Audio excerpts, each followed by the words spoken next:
Okay, so may isa pa po tayong video for today and we will just be discussing itong i-bend daw na batas. I-bend daw yung batas na statement ni Senator Tulfo kanina sa Senate hearing ng Blue Ribbon Committee.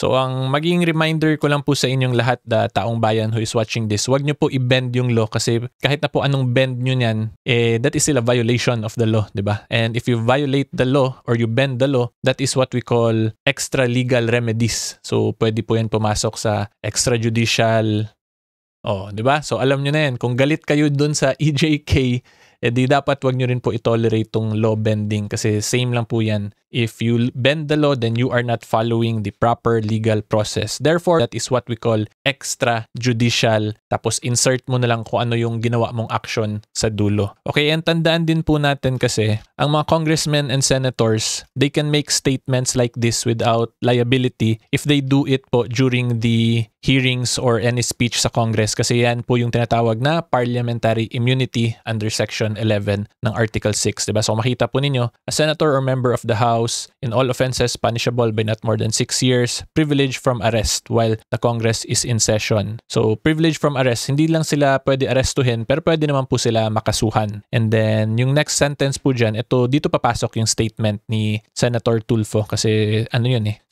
statement yun, so that can be considered as any speech in the Congress or in any committee. So kahit na po parang reckless yung statement niya kasi baka may gumaya tuloy na taong bayan na i-bend yung law kasi sabi ni Senator Tulfo, di ba, i-bend daw yung law. Pag kayo po, the regular taong bayan, wala po kayong ganito. But if you are a sitting senator or congressman, you have this protection. So ang tandaan lang po ninyo, wag nyo po sundin yun. Kasi kung sundin nyo, baka mapahamak pa po kayo, di ba? So isa pa pong example dyan is yung mga rioters dun sa rally. So nag-riot yun sila because out of their anger of all the corruption that's going on in the country. So pwede nila i-argue na they are simply bending, quote-unquote, bending the law. Pero despite their bending, ano nangyari sa kanila ngayon? Nakakulong sila, di ba, sa police station sa Manila. So yan po yung best example na dapat hindi talaga natin i-bend yung law kasi pag i-bend po ninyo yung law, there are consequences. And kahit na po sabihin ninyo na bend lang yan, the term bend yung ginamit, ano ba ibig sabihin pag i-bend? Di ba? When you say bend, the main purpose of that is wag sundin fully yung batas. And if you will not follow the batas fully, then that is a violation. Di ba? Kasi kung may requirements ang batas, hindi naman pwede na hindi mo sundin lahat ng requirements di ba? So yan po yun. Kahit na po ano pang term or palusot, paligoy-ligoy na gamitin ninyo,